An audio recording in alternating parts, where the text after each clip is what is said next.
Welcome to the spot, the Stacked After Hours spot. I am your host, Natalie Cosby, and welcome to the show for Grown Folks Talk. Are y'all ready? So let's get those cocktails and fingertips loose because we want to hear your questions or comments on tonight's show. And here at SI, we keep it lit and enlightening. Where's my co-host? Where is my co-host?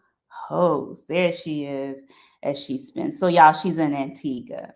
And you know, when you're on vacation, sometimes your Wi-Fi is a little bit wonky, but here we are. So tonight we are talking about what are you attracting? And we were when we were thinking about this conversation, we were talking, it's been a series of conversations around what are you guys actually attracting in your life?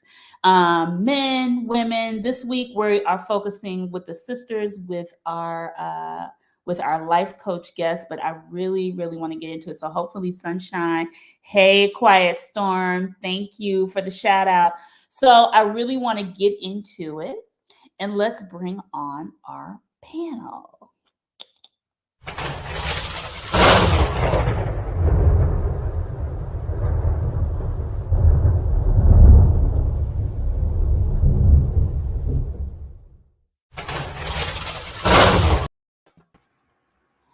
So, look at my panel. You guys are so cute.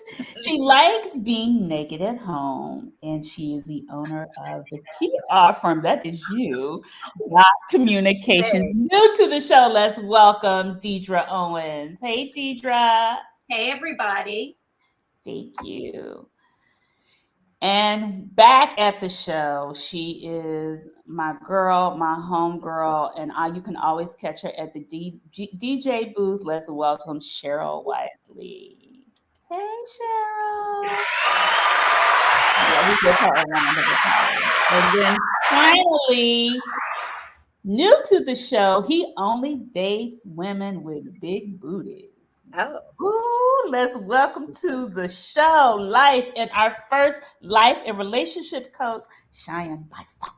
Hi, what's going on, ladies? How are you? I'm good. Thanks for having me on the show. Good. So we're going to jump right into it. We're just going to open up the conversation. Anthea is in the room now. So what are y'all attracting?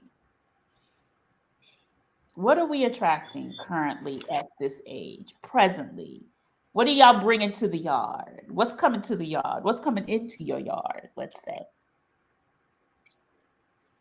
I am attracting a lot of men who've been married, who are now divorced, who want to be married again. Okay. But I don't think it's always that they feel like there's such a connection. I feel with men when they're ready to do something, whoever is there, they're like, oh, okay, she has a job, you know what I mean? But it's not real. It doesn't feel like real chemistry, you know what I mean? Or real connection. More like, I'm getting older. I don't want to be by myself because I don't think men want to be by themselves either. When they do. But I still want some sort of special connection or kind of feel that sense of connection there. I don't know if I believe in soulmate, but I think there has to be some sort of connection. Okay, connection. But you're attracting the men who are coming out of long marriages, and they want to. And maybe, yeah, and it's like, oh, I'm getting old, like older, like oh, I'm getting old, like I. Are they looking for a nurse or a purse? Funny you should say that. I reconnected with someone and he was so proud. And then he was like, oh, yeah, and I'm getting knee replacement surgery in December. And I was like, no. So it's almost, so is it almost like letting you know that he's going to be ready for you in December? I don't know, but needless to say, that did not work out. And I was like this, blah. I was like, call me when you guys said needless. I was like, blah, because I know what knee replacement surgery looks like, and you need a lot of help. It's not cute. And I was like, I'm not the girl. I'm not that girl. Okay. I have a very full life. I'm in and out of town. I'm not the one for this. All right. Cheryl, what are you attracting? That is interesting. I don't know. Let's see. I mean, at this point in life, everybody pretty much has been married, divorced, kids. So that's the demographic. As far as attracting, I can't tell anymore because I don't think my aura has been that opening for reception. What have you bought to the yard? What are the two men that have kind of just a quick safe endings. The story safe endings that I know how it's going to end. Yes. Oh, safe endings. Yeah, safe endings. Oh, okay. I like that. Okay. Safe endings. All right. So you don't have to put yourself out there too much. Not too much, and no drama, and things that you pretty much know what to expect. So you're in control. Yeah, and of lately, it's been stable. My stable has been stable. Lord have mercy. Anthea, what have you been attracting? Here we Anthea, go. Y'all can use it. Y'all can use it. I just came up with that. That was quick. I see it. Anthea, what has your milkshake been bringing to the yard? So I think it depends on my geography. Whenever I am in a specific location, let's say I'm in Antigua, my pheromones are freaking off the chain, and attracting pretty much, from anywhere, from married to, single, to young, to like 28, 25, to like older in the 60s. It doesn't matter. When I'm in Brooklyn, nothing. Jersey is just, nobody's in New Jersey anyway. But it depends on the geography for me. But pretty much, though, most of the people that I attract want to stay either friends or have some sort of long-term sort of situationship, if I allow it.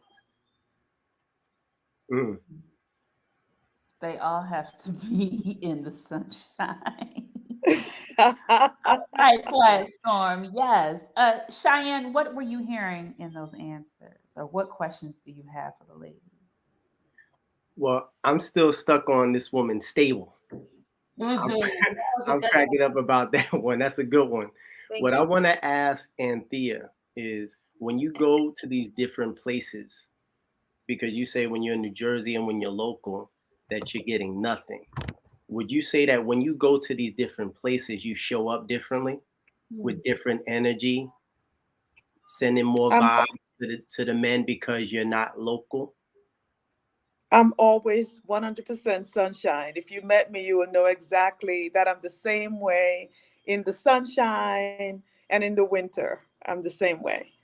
I can see you have really good energy. As a man with experience, when I'm traveling, the women, they show up in these places with a sense of, oh, I'm not in my neighborhood, I'm not in my community, I'm not around my family, I'm not around my friends. I'm going to show up for this guy differently because whatever happens in this particular environment is going to stay here. So it's a lot easier to make a connection in the lobby of the hotel or on the resort, in the pool, in the jacuzzi, because she's more open to it than she might be, say, at the local gym, at the local church, at the job, around the neighborhood. And so it might seem like she's getting different vibes, but that woman is actually a different person when she's traveling to Puerto Rico, Miami, the DR, all of these different places. Antigua. Just in the sky. I mean, I like the feedback you're getting. Maybe I'll be more, I'll pay more attention to that. Maybe that's what's happening and I'm not aware of it. But I feel that I'm pretty much consistent when it comes to the type of personality that I have. It's pretty much consistent across globes. And then there was one more thing that you said. But I'll pay attention. You said that you're getting a mixture of men who are wanting something long term and men who are not wanting anything really serious. So I want to ask, what is it that you want exactly? I want long term. I want long term, and eventually, I would like to be in a marriage. Hmm. Now, how long has that been a goal for you? I've been married before, Mhm. and from since I've pretty much worked on myself, and I've been doing that for the past couple of years. I really have. There's a lot of things about me that I've learned after marriage and relationships, and what I'm trying, or what I don't want to do is to bring back that same sort of situation in my life again, where I was not the priority and I accepted it. And you know, I've worked on that. I've worked on that. So I feel like I'm at a space now that if I met whoever it is that I'm feeling, or he's feeling me, and we both have great energy together, that you know I would not make the same mistakes like I did in the past. Okay. Are you dating anybody now? Dating, no. Okay. Well, the first thing I would recommend is get you some options, not just one, multiple. Okay. Get you a bunch of options, start feeling them out, because you already had the experience of being married before. Right now, you probably want to make sure that this person is the right one. And in the meantime, be able to enjoy yourself with a few different people, feel them out, friendship, dating, courtship, whatever it is that you want. So, Because Cheyenne, I have a Mhm. question. You feel like a lot women, especially Black women, we have a hard time in having. Let me ask this to the ladies: is it hard to have options? Do you guys get a lot of options?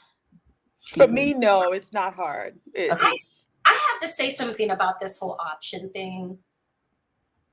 I wish I could do that, but like if I'm not into someone, I don't, it's hard. Why is Even if that? I don't know, I've always been that type of person, even if I'm looking for a car or looking for a house, I know exactly what I want. I don't Mhm. need to test drive 15 cars. I Mm. know exactly what kind of car I want. I know the color. Um, and I'm not saying that's a good thing because it's not.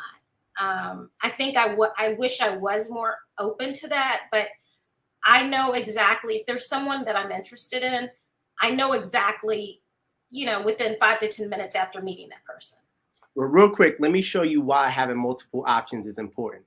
Okay. Let's say you met 5 guys this week: Monday, Tuesday, Wednesday, Thursday, Friday. Here's what you can't control. You can't control that, number one, this guy might be married. You Hmm. can't control that this guy might be in a relationship. You can't control that this guy might be homeless. You can't control that this guy might be unemployed. You can't control that this guy might live with the woman. So that's, you just went through 5 different guys in a week. You got to get a sixth. You got to get more options because you can't Option. control The man what that's the other guy living on wants. this park bench is not going to be an option. Say So that again. I don't. Ah! No, no, I'm not saying anything, and I'm not. This is nothing against homeless men. It came off wrong. I'm just saying that's not going to be an option. Like, or a married man. I mean, maybe he's lying. Maybe I may not know that. That's a good point. I could go out with him for a few weeks and not know that he's married. I agree with what you're saying, and there are two people that I should call back. Just like, oh yeah, let's hang out. But like, I instinctively knew that like the one guy, I think he's really nice and I enjoy, hanging out with him, but I'm totally not attracted to him. There's just Next. nothing there. And I don't think that's fair to him. And the other guy is a bit young for me. So that's 2 options. Now you need a third, Right. and I'm maybe a gonna fourth be and on a the hunt. fifth. I'm gonna be Yeah. on the hunt for that. But I agree with you, and I think that I do need to be more open. Yeah. For I sure. Because right now what you're realizing is that even though you have two options that might be nice, they don't work. really they don't really do it for you. And No. you never want to speak that way about your man. When you finally find an ideal mate, you want to be like, oh my God, girl, he turns me on. He makes me laugh. He's independent. He's self-sufficient. He's ambitious. He's driven. That's why I don't call them back when they're like, let's hang out. I'm like, oh, I'm out of town or I'm headed out of town. Because it's like, it's hard for me. I'm not a good pretender. You know what I mean? I'm just not, I don't have a good poker face. And if it's like, I'm not into it, I'm just not into it. So how do you handle it when the guy's calling you and texting you and trying to see you again? Well, the one guy, I was just like, hey, things have just been crazy busy. That's a lie. No, it's not a lie because I am, you know, I work for myself. Things are crazy busy. But we make time for the things that are important to us. I make time if it was someone that I was really into, because I had calls up until 8 today for this call. If there was someone I was really interested in, I'd be like, hey, you want to grab a drink at 9:30 or 10? But and I've done that before. But you just took 5 seconds to tell me that you're not interested in him. Why don't you tell him? So you can stop calling. Well, dun, dun, dun. I don't know how to do it. You just took 5 seconds and you told me that you're not interested. I think too, okay, I haven't called you back in 2 months. They don't get that part, honey. Listen. They don't get that part at all. It's irrelevant whether he gets it or not. I don't want nobody calling and texting my phone asking me for time if I don't want to give it to them. I'm going to let them know immediately, hey, stop calling me. I'm not interested. I had a good time, but I'm not interested in moving forward. What's some sample language? Because sometimes they don't get that either. You tell them and they're like, you know what? I'm still going to try. See, the whole purpose of you telling them is to clear your conscience and to have a track record in case you need to take it to another level of calling the authority. So what you say is, hey, I appreciate, and this is why you have to do it quickly. You said a couple months went by. What you need to, first of all, here's what I know about ladies. You ladies know a whole lot about how you feel about a man before you even meet him. When I walk into a room, I expect women to feel me when I enter that room. So you need to know immediately before I even talk to you if I'm the type of guy that you want to sleep with. So not saying that you have to do that, but I need you to have that feeling inside of you. And since I know that women have that feeling inside of them, you know, in the text conversation, over the phone, on the date, that this ain't going nowhere. So at some point, sooner rather than later, you need to let him know this is where it ends so that he can stop pursuing you. And this is one thing. He did one thing that I thought was very telling. His office wasn't that far from my office. And he was like, oh, let's grab a drink or something after work. And I was like, sure. This was in the wintertime. So he was late, which I'm a pretty prompt person, but whatever, you know, work sometimes, I'm cool with that. And then their parking lot was like in an alley where I had to park my car, and he had to make a call or something. And I was like, well, I got to get home because I have a dog and let him out. Do you think he walked me to the parking lot down that alley? No. I wouldn't have either. Huh? I wouldn't have either. Why? Because I view my time as like a privilege and an honor to have. So if you have to rush off to go somewhere, I'm like, no, I didn't rush off. He was late. I told him I had to get home by a certain time. Even if Barack Obama shows up late. Well, I don't agree with you either. But I just think whether it was a date or we were just friends, that's just not, I was just like, this bozo. And then he's going to like call me the next day. Like this was some picture perfect date. I was like, and he's a nice So Cheyenne, I happen to agree with Deidre. I don't care if you have to rush off or not. I think chivalry, needs to be displayed at all times. We should respect each other's time, especially. And he showed up late, but outside of him showing up late, I mean, there is. That was a red flag to me. Even if it had been Natalie, I would have said, hey, Natalie, let me walk you to your car. Yeah. It's dark. I mean, it's not even about a gender role here. It's just about. So let me make sure I have the context correct. So he showed up late, and then when he showed up late, he also had to go make a phone call. during the date? No. We stayed, we had a drink, we ordered appetizers. As the evening went on, I said, hey, I've got to get home because I had to meet someone and drop off a key.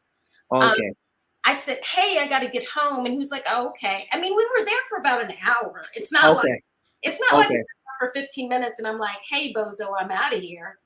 Okay. Well, I'll take that back. I misunderstood what was happening. I misunderstood. Okay, I appreciate that clarification. With this new context, if you accepted that he showed up to the date late and you were able to get past that and y'all went on with the date and then you concluded the date and said, hey, I need to get home, then yes, he should have walked you to the car. And I probably shouldn't have, but like I said, I think he's a nice guy and I agree with you. I think I should have been honest with him and I probably should have addressed it. But at this age, though, at this age, we should not be trying to teach a man how to be a man, So I don't know if you had to let him know, hey, you weren't happy with the fact that he didn't walk you to the car. I don't know if you told him that. But at this age, on this stage, we should not be trying to teach a man how to be a man. He should know this. This should be innate. Now, let me, I would love to say something here. I think this will be a lot of fun for you ladies.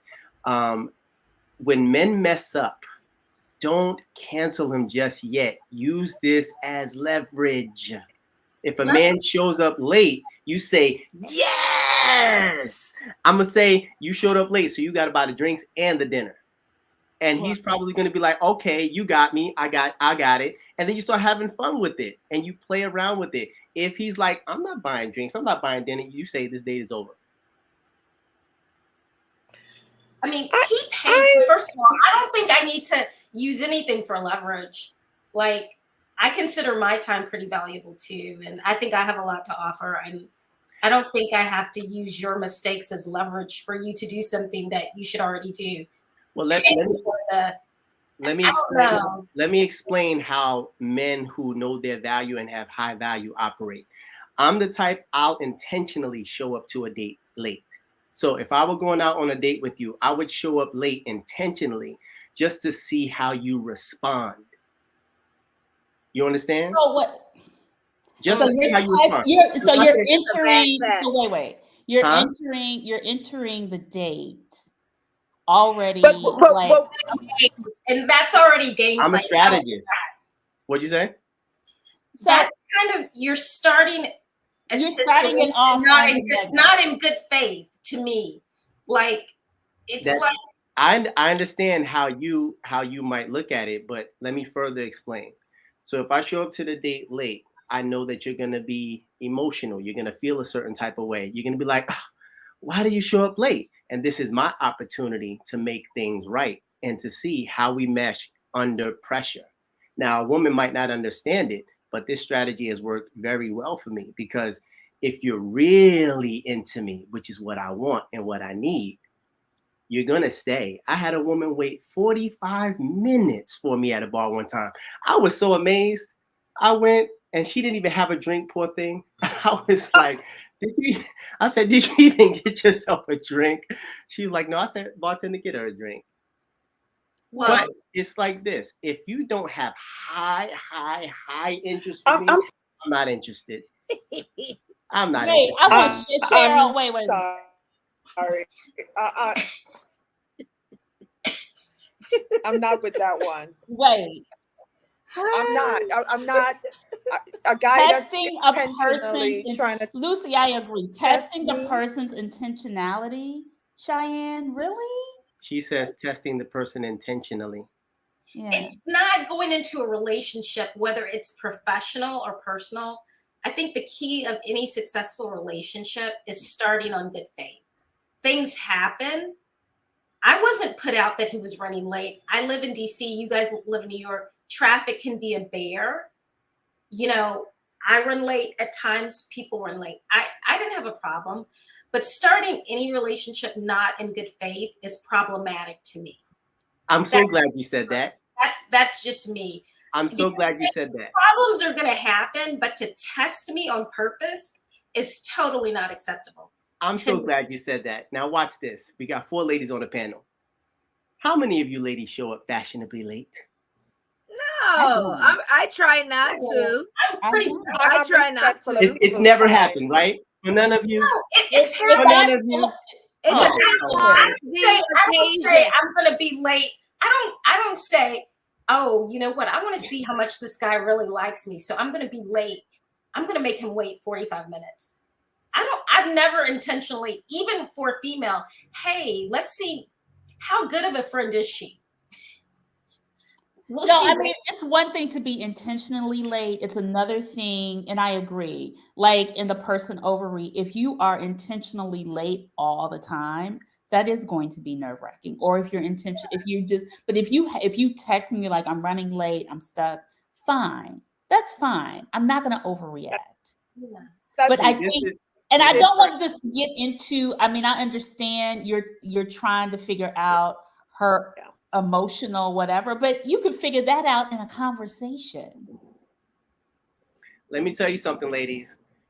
If you ever been around a person who is super popular, super rich, super successful, you will notice that they often come late. Average guys, probably early, too early, so much so that'll turn you off. Once you start getting to a certain level of guy, you're going to have different experiences. And this guy does this because he knows he has options and he knows he can get away with it. But he's also trying to test and see who you are and how you are. So the This is guy also. sounding like that other relationship expert that is dead now. I'm not projecting. Oh, you're talking about Kevin Samuels. It's sounding a lot like Kevin Samuels. I love Kevin Samuels. Huh? I love Kevin Samuels. Kevin Yeah, Samuels. I think a lot, so much, 90% of what he said was so incredibly sexist and insulting. And that comment about waiting is borderline insulting. Just for me. Now, I could be the odd woman out here, but there are very few men that I'm going to wait 45 minutes for, and I haven't received a phone or a text. Now, Natalie, would you wait 45 minutes if you haven't received a text? If I haven't received a phone or a text, Cheyenne, I'm not going to wait. And I've dated pretty successful men, and I've never had to deal with that.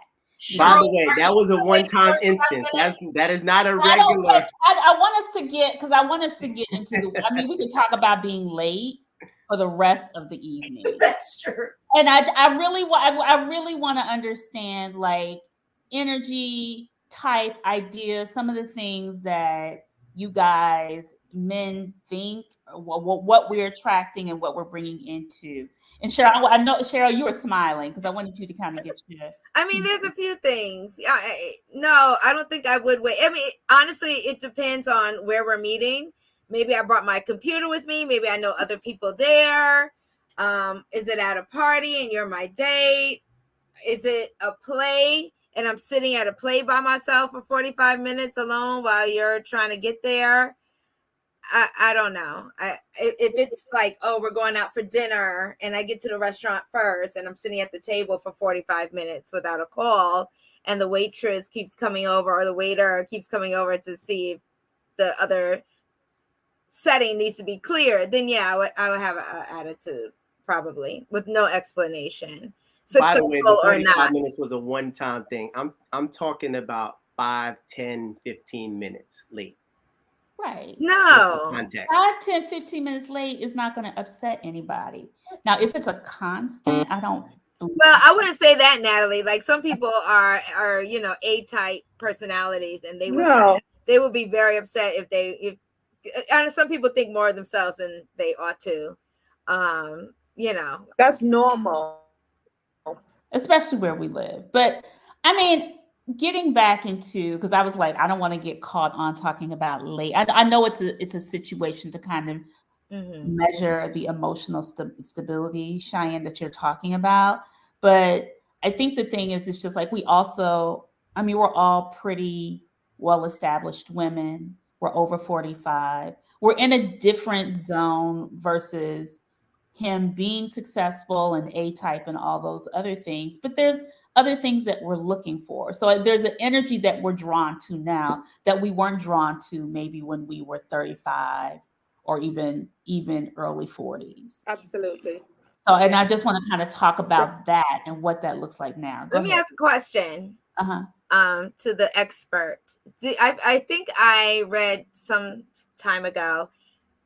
Do you believe that your chemistry, your body chemistry, has anything to do with where you live? Because I've read that sometimes your body chemistry is not matching up to your geography or demographics. And if you moved here, your love life would be better. No. So that's point one. And question two, what are your thoughts about the prayer of Sierra? And if God is involved in what you attract and what you would like, do you believe in prayer or God? I do believe in God. I do believe in prayer. I'm not familiar with I believe prayer. in prayer, but he ain't he. What is the prayer of Sierra? Oh, you I never don't heard of think the God prayer has of been Sierra? accurate. After Future, she prayed for a man like Like Russell. Russell. Okay. And she was very specific. Yes. Okay. And it was intentional. Yes. Well, first of all, you don't have to pray for a man like Russell Wilson. Russell Wilsons are in your phone. They're in your friend zone. They're in your church. They're at your job. They're everywhere. Making millions of dollars. They're everywhere. They're working in corporate. Let me They're think. athletes. You got my contacts right here. Hold on. Russell Wilson is very easy to find. That's number one. So I think that she went on the other end of the spectrum with Future, and I mean not Future, with Russell. She had Future, and she wanted to find someone who would balance her out, someone where she could have influence. And But she prayed about I'm happy for her. Well, that's the thing. It's like a guy like Russell Wilson. He's not used to being with a woman as beautiful as Sierra, and so he's looking at it like he's a football player that's very handsome and had. Listen to me. You're talking to women choices. No, listen to me. You're talking to a guy from right now from Brooklyn with swag. If Russell Wilson was in a room with me and my guys, Russell Wilson would be invisible. The only thing that we can say about him is he is wealthy, but if you took away his wealth, this man would be invisible. He is not the type of guy that most women go after, if we're being honest. So what type of guy do most women go after? And I'm not this is an age thing too. What type of guy do you think most women go after? Danger guy. Excitement guy. Mystery guy. Adventure guy. Excitement guy. Everything Russell Wilson is not. Russell Wilson is husband guy. No. Russell Wilson is husband guy, family guy, safe guy, at home guy. And you can have all that, and the guy can still have swag and still control the room let's when Google. He walks in. Let's Google Russell. I mean, I love this. Let's Google Russell Wilson before he met Sierra, and then let's Google Russell after Sierra, and you'll see exactly what I'm trying to explain here. I'm not making this stuff up. I'm talking about before he got with Sierra, nobody was checking for Russell Wilson. I have a Nobody was checking. He had a white woman, for crying out loud. I have as does 70% of the NFL. Yeah. So that means nothing. I have a question. What makes you a relationship expert? A relationship expert is someone who has extensive knowledge on a particular subject. I feel like this is the wrong audience. But what makes you a relationship expert? I mean, you personally, individually. Well, anyone can be a relationship expert. I feel like this might be the wrong audience. They simply have to make a choice to do that with their time and brand themselves in such a way. I'm not sure if you guys can hear me. Yeah, we hear you. Here's the thing. I mean, for women, I want to say over maybe 45. Yeah. I don't know. I mean, swag is good, but I like a confident man when he walks in. Like that's what I would be attracted to, whether he's sitting by himself or his boys, how he handles himself, maybe how he dresses. You know, if he comes over to buy me a drink, he's going to buy me and my friends a drink. You That's know, Russell Wilson. Unsolicited. No. Future would never do that. Who? Future?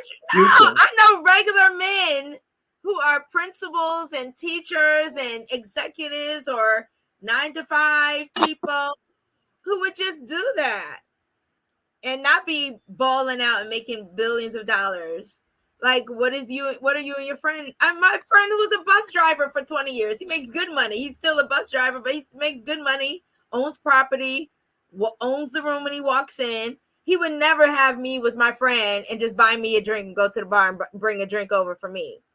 Or never like talk in my ear for 20 minutes and not offer a drink.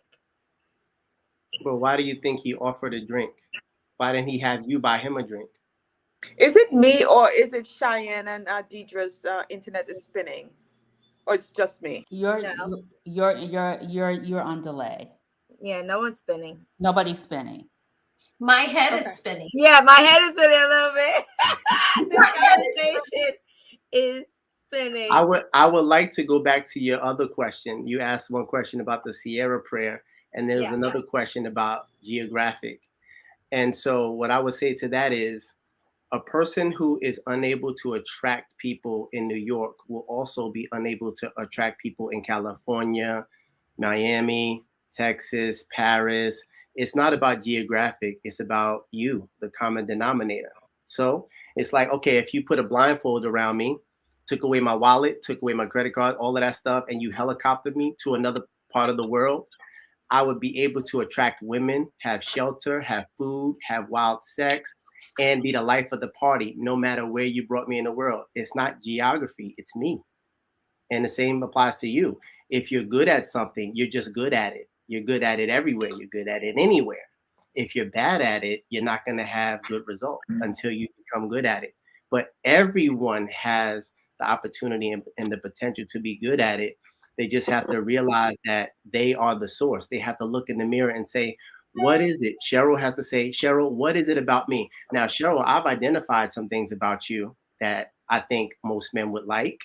You have energy, you have charisma, you got personality, you got a little sense of humor. These are things that are unique and special to you. And there's some other things about the other young ladies. Anthea, I think I heard a little bit of an accent. She seems very mature. She knows what she wants. She's warm and friendly. Deidre, she also has that energy about her where I know that a man would be very happy to be married to a woman like her. And you have to understand that you can't compare Anthea to Deidre to Cheryl. You all are special in your own right, and you have to use that thing wherever you go, anywhere in the world. The moment Russell Wilson tries to be like Future, or Future tries to be like Russell Wilson, that's when they're going to be in trouble. But as long as they stand, what is Russell Wilson after Sierra? I'm just curious. Huh? That's Russell Wilson with his white wife. That's not Sierra. That's him with his white wife. Okay. That's not Sierra. And so, but you're trying to say most Black women wouldn't have been attracted to Russell Wilson? You trying to say he was a Carlton? I'm not trying to say it. That's the reality.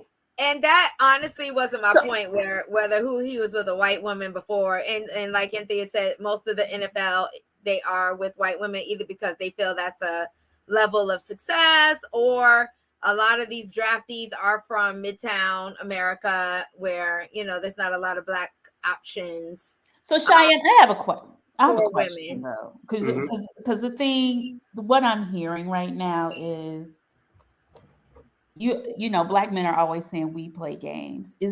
Are Black men at our age, again, we're over 45, are they still living in riddles? Because the men I've met have been very direct. I'm actually in a relationship, but I was very direct with him and he was very direct with me. So I you know, and you know, I consider him, to me, he's of value, the whole high value. He is of value. He's probably treated me better than any man I have been with. Mm-hmm. So I am like, even with the whole game situation at this point? It never ends. It never ends. It's forever. Dating, relationships, love, getting to know the opposite sex is all a game. And me personally, I love it. I love it Why? What is there to because love about that? well, me personally, and Deidre asked what makes me the expert. I am very good at this. And so I know how to play the game. And I even teach my fiance how to play the game. Even though she has a man in her life, she still has to negotiate and interact with other men outside of me. And I teach her how to do that through psychology and strategy. Every person must know this for themselves. Your children need to know. You No, need to know. Your significant everyone other does needs to You not know. teaching her? play the game. What's that? Everyone does not need to know how to play the game. That's true. Maybe you're not using correct language for it. True, everyone needs to negotiate, but to use the language game and relationship, for me, it doesn't sync well. And I totally understand that. Yeah, And that's for me individually. And you're right. Everybody does not I miss have it to the play most. the game. But here's the danger for all the ladies who feel the way Deidre do and they don't want to play the game. If you don't want to play the game, what you're doing for yourself is you're positioning yourself to lose a game that he's going to play whether you're playing or not. Well, you know what will happen? You'll play the game and he'll play the game, and 5 years later, you'll both be divorced, or 10 years later. Well, that's that because you're both playing a game. Are you speaking of a man and a woman? Yeah, if he's playing the game and she's playing the game. Well, I'm glad that you have a lot of game playing going on, and we've all seen friends that are in relationships where that's the case, and nobody wins in that. And at this point, who wants to live playing games? I mean, well, I understand your perspective, and the way to look at that is when two people are playing games, there's nothing wrong with them playing games. They simply have to come to the point where they're both playing on the same team. What are you teaching her? You say you're teaching her how to be around other men with outside of your presence. What is that what you said? She has to, whether she's with me or not, she has to know how to be around other men, how to speak to other men, how to position herself in a position of power around other men, how to negotiate with other men. And these are some of the strategies that I teach her. And she doesn't know how to do that as an adult woman? I suppose it's the same as the women on the panel. So what are some of the things, what is the strategy? I'm trying to figure out, is this something that we already do? Great question. So Deidre said that she has been going back and forth with this guy for 2 months. One strategy that I highly recommend, and this is something that I teach to the women in my private Facebook group, is to give a man 72 hours to deliver. And if he is unable to deliver value to you, then it's time to cut him off. But this guy's already kind of cut off. So I don't need to give him 72 hours because I've already cut him off. In your mind, you cut him off, but you haven't actually cut him off. You have to, all relationships and connections should end the same way they began. And that's with the conversation. True. Could I ask a question? I agree with that. And that's not a game. You're not playing games. You're being honest. And I think that should be the relationships. Go ahead. I'm sorry. I'm sorry. I'm in Antigua and things are a little bit slow over here. So my apologies to everyone. And then I was fighting with a water bug at the same time. So my apologies. Uh-oh. But I have a quick question for Cheyenne. Where's the data that's supporting all of these theories about games and 72 hours and all of these different time frames that we should be using, and all of these different theories and strategies we should be using to attract the right person? And I'm asking because I hear these things in a number of relationship experts, like past relationship experts who are no longer here with us on earth and things like that.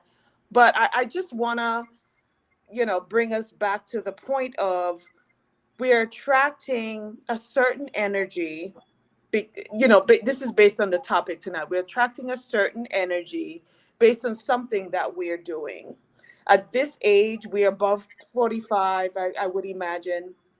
And I think certain things that you're talking about may work for a certain demographic, but I think this demographic that you're speaking to may not be able to comprehend well, because we're not, I guess, aware of all of these other theories. And I'm not even, I'm just curious about where are all these things coming from? Is it from, some theory, or is it past experiences? One of the sources, and this is where I like to begin, is definitely from personal experiences. What a lot of my clients, followers, and supporters want to know is inside the mind of a man. And what I know, being a man, is that if I'm highly interested in a woman, me personally, this is without going into further psychology and data. If I'm highly interested in a woman, and today is Wednesday, and I meet you on Wednesday, if I'm highly interested in you, let's say Wednesday, Thursday, Friday, I'm going to have something set up by Friday. And if I don't, that means I wasn't really that into you. That's why I said use the 72 hours. That I agree with. That's fine. We agree with that. I agree with that. Yeah. So here's what my thing. Go ahead. I was just going to say that what inspired me to even become a life and relationship coach in the first place is because I've been so goddamn successful with women. I'm like, these women need coaches, because they're just, I'm being honest. I'm being honest with you. I'm being honest with my computer fall over. you, lady. I'm Now, sorry. Oh Lord. Are these high work? So Cheyenne, Cheyenne, go ahead, Anthea. So I do have a follow-up question though. I want to know if Cheyenne thinks that this theory of his would work if he looked differently. Like if he looked like Nathan Bookman, does he think that same theory would work? I'm so glad you asked that question, because I would consider myself to be a nice looking guy, fit, charming, sense of humor, personality. You're gorgeous. You're a handsome man. Thank you. You are a very handsome man, Cheyenne. Thank you. Yeah. Thank you. I appreciate that. But the danger for a woman isn't my looks. It's if I'm able to get inside of here. That's my secret weapon. So it doesn't matter who I look like. As long as I'm able to speak and you'll listen, I've got you. Yeah, it's called manipulation. It's called influence. No, it's called manipulation, and we all have it if we want to use it, and we all decide how we want to use it. I've never manipulated a woman into giving me her phone number. I charmed her. I've never manipulated a woman into going on a date with me. I never said you, but based on some of the words you were, I would use that word, manipulation. That's just me, and now this is just kind of becoming, No. It's not manipulation. It's strategy. It's influence. It's understanding power, leverage. Why I use the word manipulation. Anyone that would use a word like strategy as relates to a relationship concerns me. Okay, you sound very corporate the way you're speaking. I would imagine that in your profession, everyone uses strategy, correct? Correct, from 9 to 5. But when I come home, do I want to use strategy? No. I want to be when I'm off the clock, when I'm not interfacing with clients. Do I want to engage in strategy? Do I want to engage in games? No. So you spend a third of your day, 8 hours, condoning strategy, and then when you get off, you change your mind. Yeah, because what works from 9 to 5 does not always work once I get home. But you continue to go to this place that you loathe every day. I don't loathe. I love what I do. Part of what I do. I think we're using the wrong word or term. I think we're getting into semantics. Semantics, because I don't loathe what I do. I love it. No. Okay, so here's the thing. You teaching, and I have another question as well. Like, I'm just curious about your private Facebook group, their age demographic. That's number one. And number two, I think strategy could be interchanged with learning your man. You know, as an adult, you should already know how to handle yourself and conduct yourself in public without your boyfriend or husband or your domestic partner or whatever you want to call your significant other in public. But when you are heading into a relationship, you have to pay attention to signs and signals, and it's learning the person that you're interested in.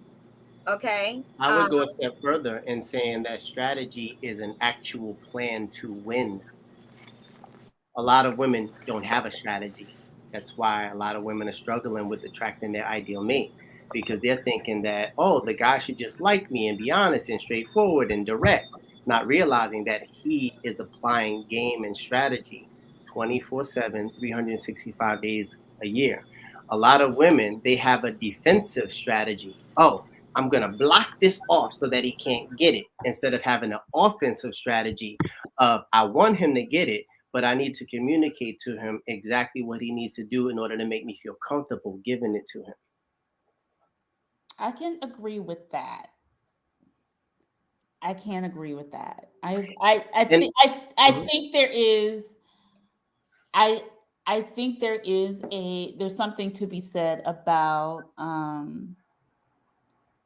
because I there's probably more single Black women now than ever. There's more single Black women who have never been married. I am one of them.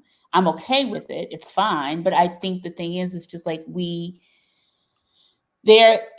it's a balance. I think it is. You learn who your person is, who you are with, but you also learn it is about comfort and how do you communicate that to that particular person, if that's where you want to be.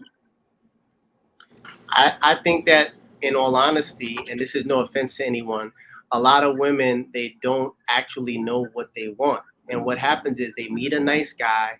He's funny, he's charming, he's charismatic, he sweeps her off her feet. They go out on a date, they're intimate, the sex is good, and all of this stuff. She's done all of this, but she forgot to communicate to the guy what she wants. Now he's communicating, he's saying, I want sex, and he's getting it, and he's getting it fast. And then when he reneges, when he pulls back, she's like, wait, what are we? And he's like, we're mammals, sweetheart, and kisses her on the forehead. We're mammals. What do you mean, what are we?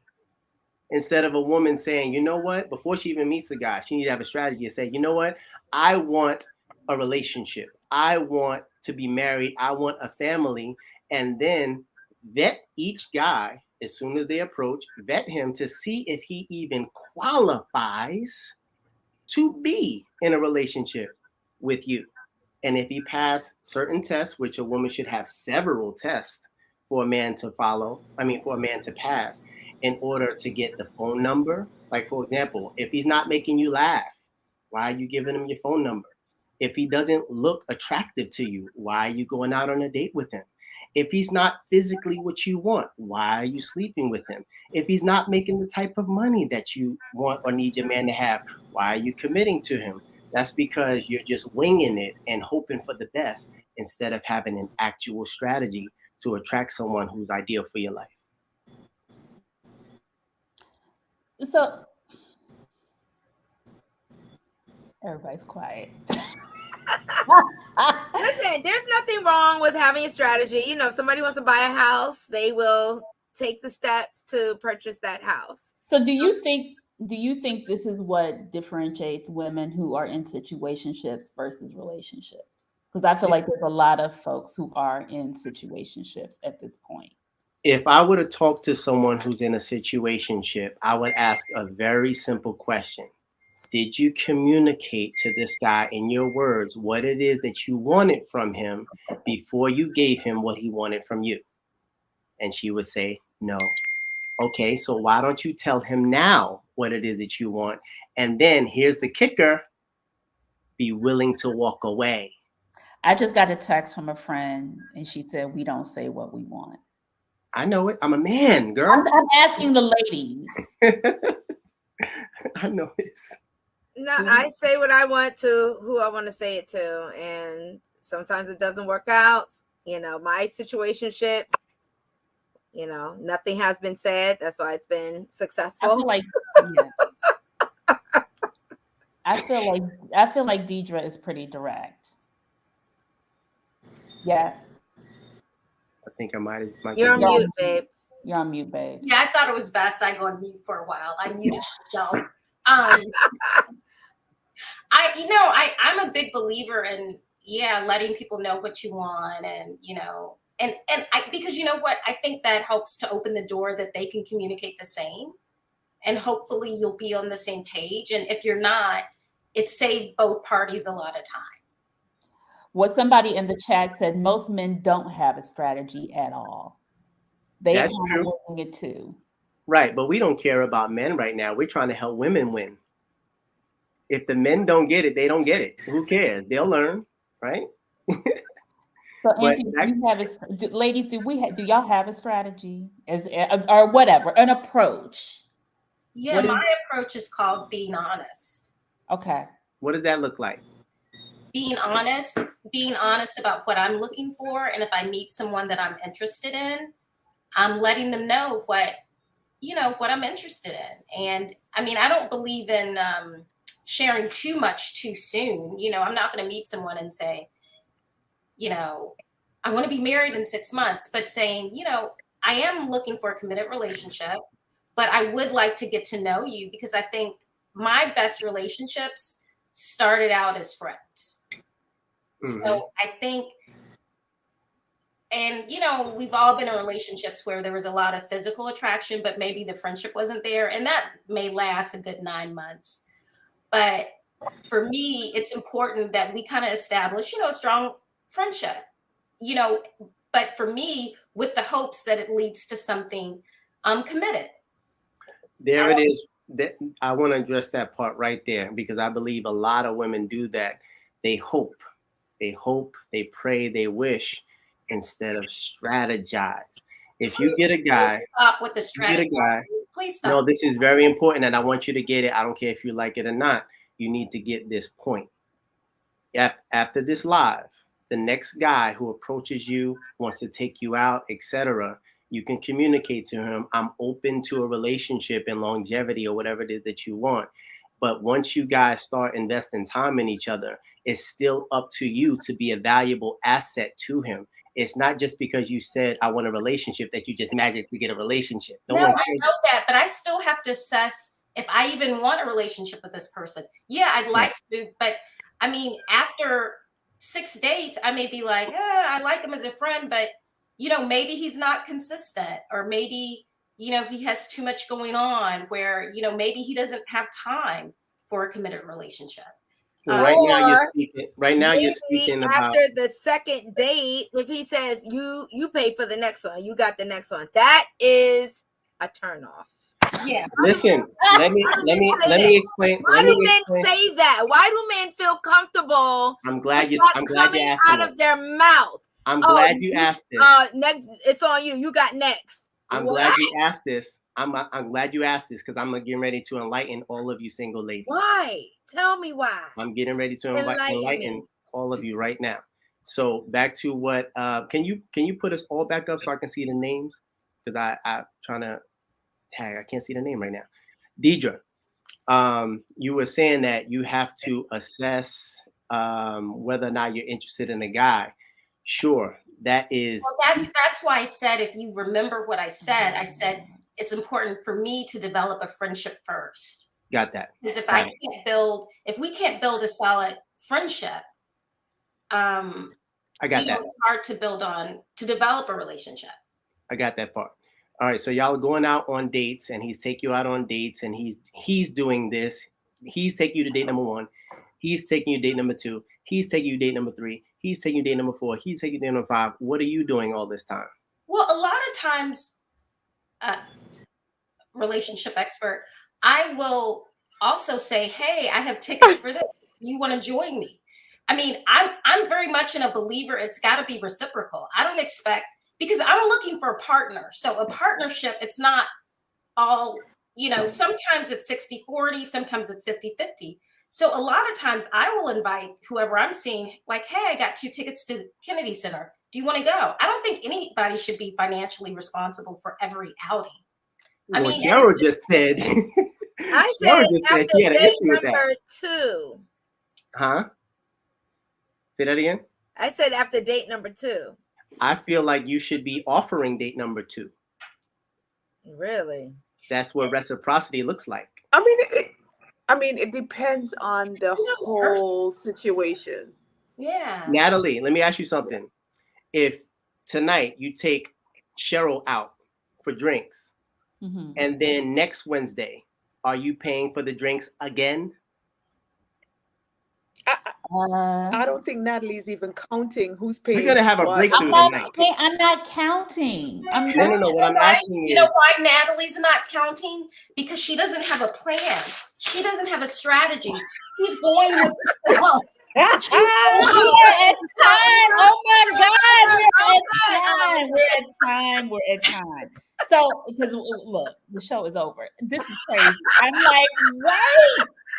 So one last word. Oh, here we go. Cheyenne, Okay. the funny thing is like on my first date, I do what I feel.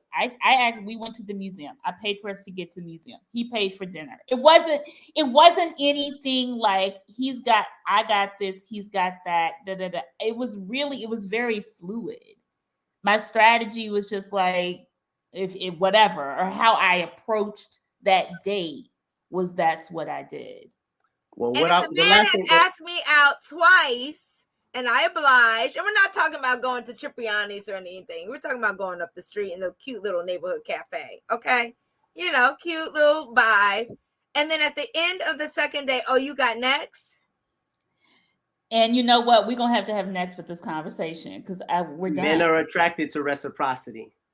And we're in the after party. And there's that. But join us for the after party, everybody. Thank you, Deidre. Thank you, Cheryl. Thank you, Cheyenne. Thank you, relationship expert. I really enjoyed, although we didn't see eye to eye. We're not supposed to. No, and I think that is what made it so interesting. Yes. The ladies pray, and y'all spelled my name wrong, Shirley. Yes. Okay. Pray. Sometimes prayer works, Lord. Yes, Lord. Don't take God out of it. Don't take Christ out of Christmas. Okay? Jesus, take the wheel. Jesus, take the wheel. The prayer of Sierra and the prayer of Ruth for Boaz. Where's your Boaz? Okay, let's bye. See y'all next week. We're doing the men next week. How are heathens? Men next.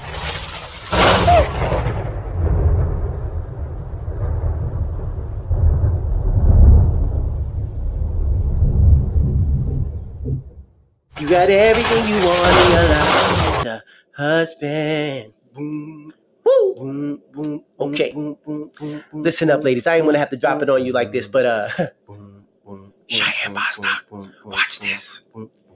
You're independent, making money and love God. You pray and meditate and work out on your body. But when it comes to meeting men, it seems real hard. You want a date, but you just don't know where to start. You patch your 30s and you want a family. You want a man who can provide security. You're using vibrators and dildos for your needs. But what you really want is a real thing. You need a husband.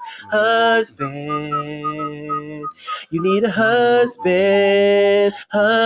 You need a husband. You need a husband.